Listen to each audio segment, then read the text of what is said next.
COVID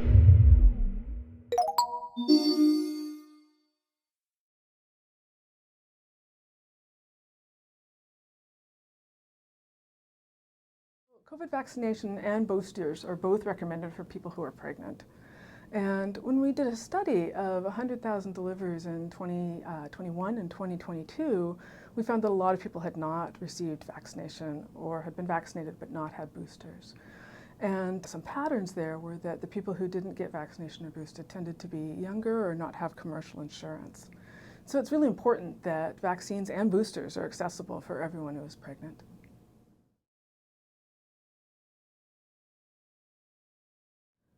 In our analysis, we adjusted for many factors about who got the vaccine and who did not. And even after adjustment, we found that people who got the vaccine were less likely to have preterm birth or stillbirth. And people who got the booster were significantly less likely to have stillbirth than those who only got the vaccine. Similarly, we found that for people who were vaccinated, they were less likely to get COVID-19, and people who had boosters were even less likely than those who had just been vaccinated without a booster. So the important thing is both for the pregnant person and for their baby, the vaccine is important and keeping up on your boosters.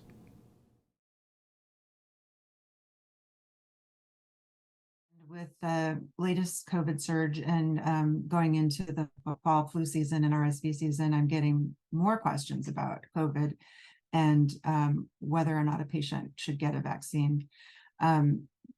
People can be fearful about vaccination or anything that they do during pregnancy, but because of the data we were able to collect and report, I'm happy to be able to report to them that while COVID can be fairly dangerous in pregnancy, including risk of preterm birth, stillbirth, and low birth weight, the vaccine protects against that. And if you have had a vaccine and get a booster, it's even further protection.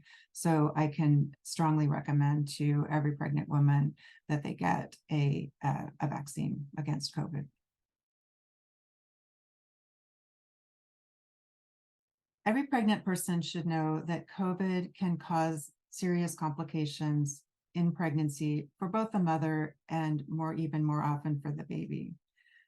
Because of that, and because now we know from our research that the COVID vaccine and the COVID booster can prevent COVID and prevent these complications, the message, the bottom line, the recommendation is that every pregnant person should get the COVID vaccine.